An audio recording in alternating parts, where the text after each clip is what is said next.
Vidéo numéro 135, intelligence artificielle et cachalot. Bonjour.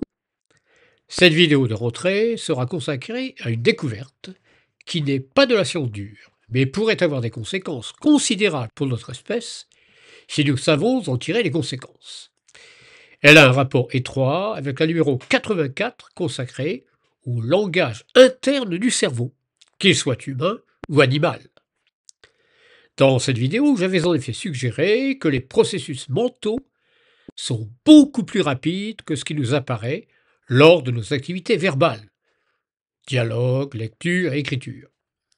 Et qu'en nous concentrant sur la communication orale, nous avons peut-être, en réalité, au moins pour la plupart d'entre nous, perdu des capacités.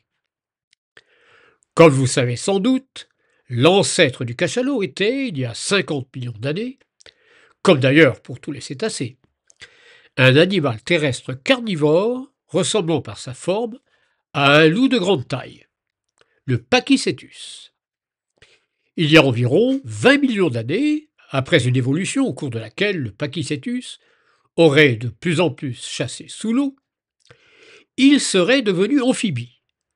Ses pattes se seraient transformées en nageoires et son système respiratoire se serait adapté à une vie essentiellement maritime. Retenez cet ordre de grandeur. 20 millions d'années.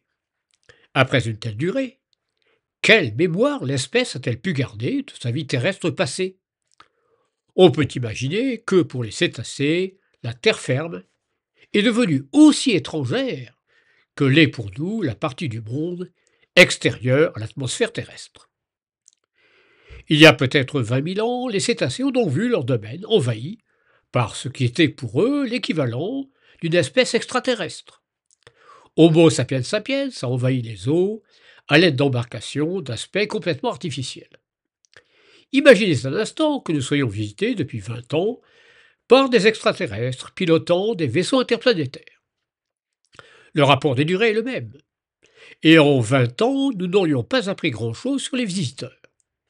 La situation est la même pour les baleines, les dauphins et les cachalots, qui ne perdent jamais une occasion d'essayer d'entrer en contact.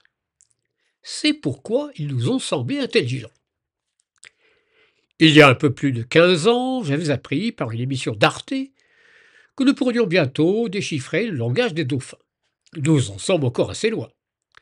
Mais en revanche, le programme SETI, avec un S, de communication avec les extraterrestres, a été dupliqué sous la forme SETI, avec un C, pour tenter de décoder les langages des cachalots. Grâce à l'utilisation d'une intelligence artificielle, il a été possible de décrypter l'association des sons émis avec la situation concrète des animaux. On a découvert des codes de communication complexes qu'il aurait été impossible de traduire sans intervention de puissants ordinateurs capables de manipuler des bases de données gigantesques. Les découvertes les plus récentes de l'IA sur le langage des cachalots sont décrites en détail dans une vidéo de la chaîne Sourire Animal, dont je donne la référence en commentaire. Je me bornerai donc à faire la synthèse de ce que j'ai retenu.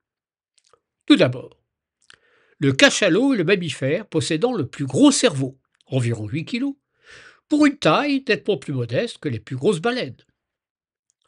Ensuite, il communique par séquence de clics et de clangs qui peuvent être très rapprochés et très sonores, jusque plus de 200 décibels. Les cachalots vivent en clans. Chaque clan semble avoir son langage particulier, mais ce langage peut évoluer rapidement en fonction des rencontres avec d'autres clans. Et ils sont capables de créer rapidement de nouvelles séquences sonores pour décrire des situations nouvelles. Leur langage permet de transmettre des informations complexes, incluant un projet de déplacement ou l'évocation d'un événement passé. Et la transmission peut se faire sur des distances considérables, jusqu'à des centaines de kilomètres. Pour conclure, il semble que le langage des cachalots soit en constante évolution. L'humanité aurait-elle perdu toute liberté de penser en figeant des langages en permanent décalage avec la réalité?